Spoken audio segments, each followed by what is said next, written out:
जब तक यहाँ पे माइक पहुँच रहा है तो हम इस भाई से गुजारिश करेंगे, जो हमारा एक नॉन मुस्लिम ब्रदर यहाँ पे मौजूद हैं, वो सवाल पूछना चाहते हैं। जी भाई, आप मालूम कीजिए, अपना पहले नाम बताइए, अपना प्रोफेशन बताइए और फिर बताइए आपका सवाल क्या है। मेरी तरफ से सलाम सब बहन भाइयों को अस्सलाम वालेकुम, और ख़ास तौर पर जाकिर साहिब को और जितने भी यहाँ मेहमान बैठे हैं सबको मेरी तरफ से अस्सलाम वालेकुम।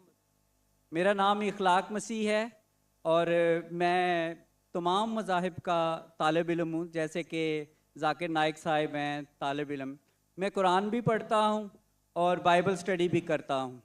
और हमारी एक तंजीम है यहोवा विटनेस के नाम से। वो तंजीम जो है खुदाए वाहिद पर ईमान रखती है और खुदाए वाहिद की तालीम देती है। जैसे कि मसीह अस्सलाम ने यूहन्ना की इंजील 3 की 17 आयत में बताया है कि हमेशा की ज़िंदगी ये है कि वो तुझ खुदाए वाहिद और बारहा जिसे मैंने उसको पहचाने, खुदाए वाहिद को पहचाने। सो हमें खुदाए वाहिद को पहचानने की ज़रूरत है। तो इसी तरह हम जो है तमाम मसीह बहन भाइयों को ये तालीम देते हैं, मगर उसके बावजूद वो जो ना खुदाए वाहिद की तालीम को जो ना बर्दाश्त नहीं करते, एक्सेप्ट नहीं करते। तो मैं जनाब जाकिर साहिब से ये बात कहना चाहता हूँ, क्योंकि मैं इनका बहुत फॉलोअर हूँ, क्योंकि जो भी ये बात करते हैं बड़ी दलील से बात करते हैं और जो दलील देते हैं वो बड़ी काबिल ज़िक्र होती है, काबिल गौर होती है। भाई आपका तो सवाल क्या है? सवाल ये है कि हमें मतलब हमारा ईमान कैसा होना चाहिए कि हम खुदाए वाहिद पे ईमान रखें और दूसरे लोगों को भी बता सकें इस चीज़ को वाज़े तौर पे। शुक्रिया। भाई साहब का सवाल है कि किस तरीके से हमें एक खुदा पे ईमान हो, और मैंने मेरे पहले सवाल का जवाब में कह चुका हूँ कि फॉर्मूला है सूरह इखलास, सूरा नंबर 112 आयत नंबर 1 से 4। कुल हुवल्लाहु अहद, कहो कि अल्लाह एक है, अल्लाहु समद, अल्लाह द एब्सोल्यूट इंटरनल, लम यलिद वलम यूलद, ना वो जनता है ना किसी से जना है, वलम यकुल लहु कुफुवन अहद, उसके जैसा कोई भी नहीं है। तो कोई भी शख्स अगर कोई भी खुदा की इबादत करता है, उसे कहता है खुदा, आपको इसको टेस्ट पे डालना चाहिए।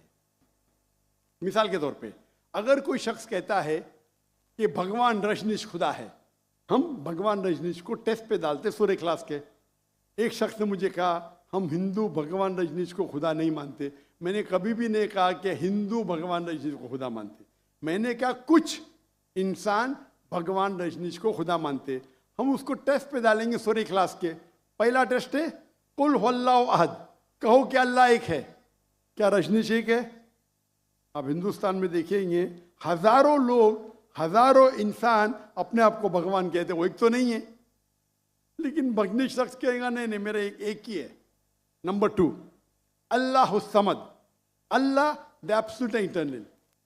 के रजनीश एब्सोल्यूट इंटरनल था, क्या वो समद था? हम जानते हैं उसकी ऑटोबायोग्राफी में लिखा था कि भगवान रजनीश अस्थमा से सफर कर रहे थे, डायबिटीज मलाइटिस से। आप सोचो, खुदा को अस्थमा हो गया, खुदा को डायबिटीज मलाइटिस हो गया। तीसरा टेस्ट, लम यलिद वलम यूलद, he begets not, no is begotten, ना वो किसी को जनता है ना किसी से जना है। हम जानते हैं भगवान रजनीश के वालिदैन थे, वो यूपी में पैदा हुआ। उसके बाद वो खुद, उनके वालिदैन उसके डिसाइबल बनते, उनके भक्त बनते। वो 1981 में जाते यूएसए, और यूएसए में एक गांव रहता है जिसका नाम है ऑरेगन। उसके अंदर अपना इदारा कायम करते, कहते रजनीशपुरम। उसके बाद चंद साल बाद अमेरिकन गवर्नमेंट उसे अरेस्ट करती है और जेल में डालती है। रजनीश कहता है कि अमेरिकन गवर्नमेंट ने मुझे स्लो पॉइजनिंग दी, स्लो पॉइजनिंग। आज सोच सकते खुदा को कोई स्लो पॉइजनिंग कर रहा है। और रजनीश अब वो वापस आते पूना में, इंडिया में, महाराष्ट्र में, और एक नया ऑर्गेनाइजेशन शुरू करते ओशो।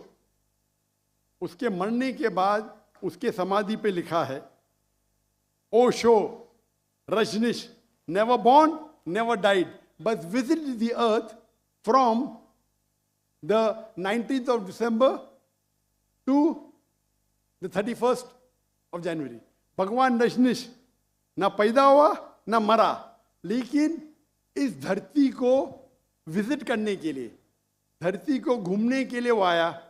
उस समाधि पे ये नहीं लिखा था कि भगवान रजनीश को 21 ममालिक का वीज़ा नहीं मिला।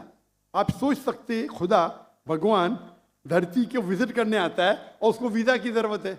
और आर्क बिशप ऑफ ग्रीस कहते हैं अगर आप भगवान रजनीश को नहीं निकालेंगे हम उसका घर जला देंगे। तो जो भी आप कहते हैं खुदा है उसे सूरे इखलास के तराजू पे तोलो। अगर वो पास होता है हमें कोई गिला शिकवा नहीं कि वो खुदा है, लेकिन अगर पास नहीं होता है तो वो गलत खुदा है। तो सूरे इखलास is the touchstone, it is the litmus test for knowing, जानने के लिए वो असली खुदा है कि नहीं। Hope the answer the question.